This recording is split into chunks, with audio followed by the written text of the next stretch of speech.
Nous sommes notre propre ennemi. L'être humain est tellement bien fait qu'on a besoin de personne d'autre que nous-mêmes pour faire tomber à l'eau nos ambitions, nos projets et parfois même nos relations. C'est pour cette raison qu'aujourd'hui je vais vous parler de l'auto-sabotage. Avant de commencer, je tiens à dire, la lumière dans la pièce risque de changer, le soleil va et vient. Voilà. Récemment, je me suis posé des questions au sujet de mes ambitions, de mes objectifs, pourquoi mes projets ne fonctionnent pas exactement comme je le souhaiterais, pourquoi j'ai la sensation d'être passionnée mais de ne pas réussir à me donner à 100% pour que ces projets réussissent alors que j'en ai vraiment envie. J'ai l'impression d'avoir quelque chose sur mes épaules qui m'empêche d'avancer. Je vous avoue que j'ai fait quelques recherches et il s'avère que ce quelque chose, c'est mon petit saboteur. Pour être plus précise, j'ai trouvé une définition qui me semble expliquer le sujet parfaitement. L'auto-sabotage est une manière de s'interdire de réussir sa vie par des mécanismes inconscients en adoptant le masque d'arguments rationnels. C'est donc un mécanisme, on va dire, qui se nourrit de tes doutes, de tes peurs et parfois même de ta culpabilité. Alors, les gens s'auto-sabotent dans différents cadres de leur vie, que ce soit le travail, la famille, les relations amoureuses, la santé et même les relations sociales en général. C'est à cause de tes doutes et de tes peurs qu'inconsciemment tu vas agir de la sorte à ce que ton projet soit voué à l'échec. Je te donne un exemple. Demain, tu as un entretien d'embauche pour un poste important à tes yeux. Ça t'angoisse un petit peu, tu te dis que t'es peut-être pas assez qualifié pour ce poste et tu commences à douter de tes compétences. Tu sais pas trop si tu vas y arriver, t'as des peurs qui t'envahissent et malheureusement, inconsciemment, la veille au soir, tu vas oublier de mettre ton réveil pour le lendemain matin. Tu ne te réveilleras pas à temps et tu louperas le rendez-vous pour cet entretien d'embauche. Pour te rassurer, tu te diras que c'est certainement le destin, sauf que c'est juste ton inconscient qui a saboté cette épreuve parce qu'elle semblait beaucoup trop stressante pour toi. Deuxième exemple, dans un autre registre. Tes relations amoureuses s'arrêtent toujours, on va dire, au même stade. Au début ça se passe bien, pendant quelques temps, c'est le grand amour, c'est super, tu es hyper heureux, mais au moment où il va falloir donner un peu plus de ta personne, s'engager peut-être un peu plus loin, que ce soit juste en laissant ta brosse à dents chez la personne que tu apprécies, ou en emménageant avec cette personne, d'un coup, rideau. La peur t'envahit et inconsciemment tu vas faire échouer cette relation. Tu vas peut-être tromper ton partenaire alors que tu l'aimes, ou en tout cas faire n'importe quoi qui gâchera la relation à coup sûr. Et le plus compliqué, c'est que tu sauras même pas pourquoi tu fais ça. Et quand tu es célibataire et que tu rappelles ton ex alors que tu sais pertinemment qu'il ou elle n'est pas bon pour toi, voire même toxique, ça aussi, c'est de l'auto-sabotage. J'ai fait quelques recherches pour essayer de comprendre pourquoi on s'auto-sabote, pourquoi nos comportements d'auto-sabotage se présentent. Et en réalité, ces comportements découlent de nos croyances limitantes. Les croyances limitantes se basent sur les peurs qui nous sont arrivées dans notre vie, que ce soit à la suite d'une insulte, d'une remarque ou même parfois d'une action à laquelle on a peut-être été seulement spectateur. Nos croyances limitantes sont très présentes lorsque par exemple il va y avoir un changement dans notre vie, peut-être important ou non, ça dépend si tu as peur du changement. Ces croyances limitantes arrivent aussi lorsque par exemple tu dois t'engager auprès de quelque chose ou de quelqu'un. Et je suis sûre que toi aussi tu as déjà eu ces croyances limitantes. C'est trop compliqué, j'y arriverai jamais, ça va me demander beaucoup d'efforts, je suis pas assez organisée. Enfin bref, t'as compris. On a tous des croyances limitantes qui prennent plus ou moins de place dans notre tête et aussi dans notre vie. Personnellement, ce sont ces croyances limitantes qui m'empêchent de rêver trop haut. Je me suis surprise à casser moi-même mes propres rêves. Lorsque je m'imagine avec 50 000 abonnés sur YouTube ou même lorsque je m'imagine vivre dans un autre pays alors que c'est un de mes plus grands rêves, automatiquement il y a un truc qui se passe dans ma tête et je me dis arrête de rêver trop grand, tu n'en es certainement pas capable. C'est dur de se dire ça à soi-même, c'est méchant et malsain, mais je suis sûre que vous aussi ça vous est déjà arrivé. Peut-être que vous vous êtes jamais dit que vous n'en seriez pas capable, mais je suis sûre que vous vous êtes au moins déjà dit que vous ne méritiez pas de réussir, que vous ne méritiez peut-être pas d'être aimé. Ce qui nous amène au syndrome de l'imposteur qui est étroitement lié à l'auto-sabotage. Le syndrome de l'imposteur te donne l'impression de tromper tout le monde.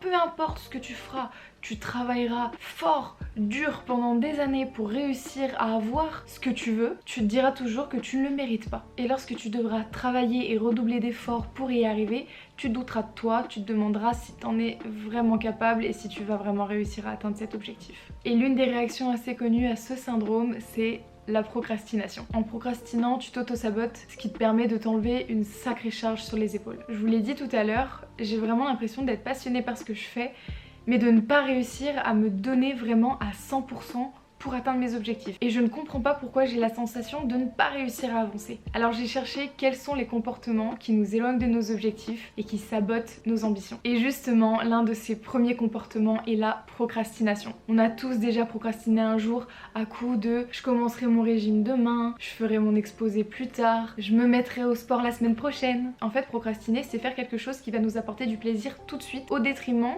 de quelque chose qui nous apportera du plaisir un peu plus tard, qui nécessitera plus d'efforts. En gros, on est vraiment des gros feignants. Je vous avoue que je procrastine beaucoup. Donc j'ai commencé à me poser la question, pourquoi je procrastine? Pour quelle raison? Parce qu'on peut repousser une séance de sport, une sortie ou un rendez-vous parce qu'on n'a pas trop envie, qu'on n'est pas trop en forme, c'est ok. Mais si ça arrive à répétition, il faut commencer à se poser les bonnes questions. Parce que pour ma part, j'ai l'impression que procrastiner, c'est un bon moyen de me protéger moi-même. Si tu remets toujours tes objectifs à demain sans mettre tous tes efforts et les ressources nécessaires pour y arriver, techniquement t'as une bonne justification. C'est une bonne excuse sur le pourquoi tu n'y es pas arrivé. La procrastination, c'est un bon moyen de se dire je n'y suis pas arrivé parce que je m'y suis pas mis à 100%. Ça remet pas en cause tes capacités ni tes compétences parce que tu te dis si je m'y étais mis à 100%, j'y serais certainement arrivé. Sauf que tu le sauras jamais. Mais ça, tu t'en fiches parce qu'en réalité, ça va te permettre d'éviter de remettre en question tes capacités ou potentiellement de faire face à une image pas agréable de toi-même ou de faire face au fait que tu as échoué. C'est une forme de protection de ta propre image. Ça te rassure et c'est vrai, ça fonctionne. Mais seulement à court terme. Parce qu'il y a un moment où la frustration prend place et là, je parle en connaissance de cause. Je vous ai parlé de mon rêve d'atteindre les 50 000 abonnés sur YouTube. Et bien en réalité, je procrastine beaucoup dans l'écriture et la réflexion de mes contenus. Mon nombre d'abonnés n'augmente pas vraiment, mais je me dis que c'est normal. C'est parce que je m'y donne pas à 100%. Si je postais plus régulièrement, je suis sûre que ça fonctionnerait. La réalité derrière ça, c'est que j'ai peur de m'y donner à 100%. J'ai peur d'y donner tout mon amour, tout mon temps, toute mon énergie et de voir que même en faisant tout ça, ça ne fonctionne toujours pas. Et je serai obligée de me confronter au fait que malgré tous mes efforts, ce rêve ne restera qu'un rêve. Mais j'arrive à un stade où je ne veux plus me contenter de ça. Certes, via la procrastination, je me sauve entre guillemets d'une image négative de moi-même, mais la procrastination crée une nouvelle image de moi-même, plus flemmarde, et celle-ci me plaît vraiment pas plus. J'ai vraiment fait des recherches et j'ai écrit cette vidéo pour qu'elle ait du sens et je vous avoue que ça a été très compliqué de rester concentrée et de ne pas procrastiner. J'ai été obligée d'éteindre mon téléphone et de m'isoler totalement pour réussir à écrire quelque chose qui me plaise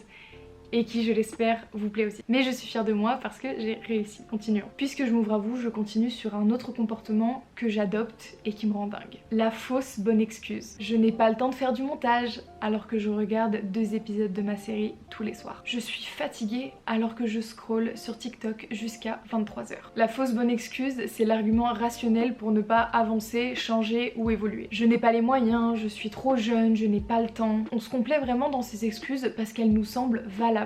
Alors parfois, elles le sont. On a le droit parfois de pas avoir le temps parce qu'on préfère prendre le temps de se reposer ou de se détendre ou de se recentrer sur soi-même. Mais quand ces comportements sont à répétition et qu'ils t'empêchent d'avancer dans tes objectifs, qu'ils te font te sentir comme un mollusque qui ne fait plus rien, on a un souci. Au-delà de la procrastination et de la fausse bonne excuse, le perfectionnisme fait aussi partie de ces comportements qui t'empêchent d'avancer. Alors on a tendance à toujours voir le bon côté du perfectionnisme. Parfois même pour certains, c'est une vraie qualité. Mais en réalité, quelqu'un de trop perfectionniste va avoir du mal à avancer dans ses tâches ou ses objectifs tant que la finalité ne sera pas exactement comme elle a envie qu'elle soit. Je pense que vous l'avez deviné, tous ces comportements sont liés à un gros manque de confiance en soi qui se manifeste de manière totalement différente. Mais le piège dans tout ça, c'est qu'inconsciemment, en adoptant ces comportements, on s'enferme dans un cercle vicieux. Par manque de confiance en soi, on s'auto-sabote, on ne réussit pas et on perd encore plus confiance en nous. Si tu as pris conscience de certaines choses, je te félicite parce que tu viens certainement de mettre un pied hors de l'auto-sabotage. Parce que la phase d'introspection est vraiment importante pour essayer de ne plus ou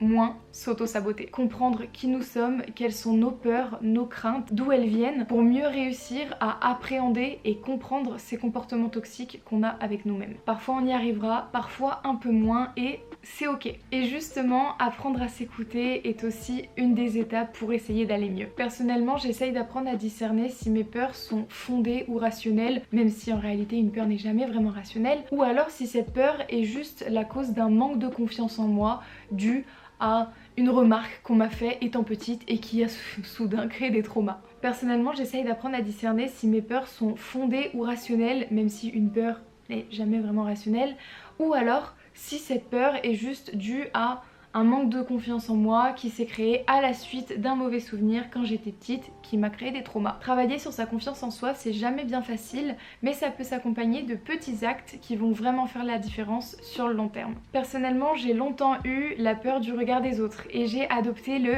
fake it until you make it. Sincèrement, ça a super bien fonctionné. Maintenant, je vais au restaurant, au musée, je sors dans la rue seule et vraiment, le regard des autres n'existe pas. C'est juste un exemple, chacun trouve sa méthode. Je dis pas que le fake it until you make it va vraiment t'aider dans ta confiance en soi, mais ça vaut le coup d'essayer. Et petit mot de la fin les gars, aimez-vous parce que vous êtes incroyables. Salut!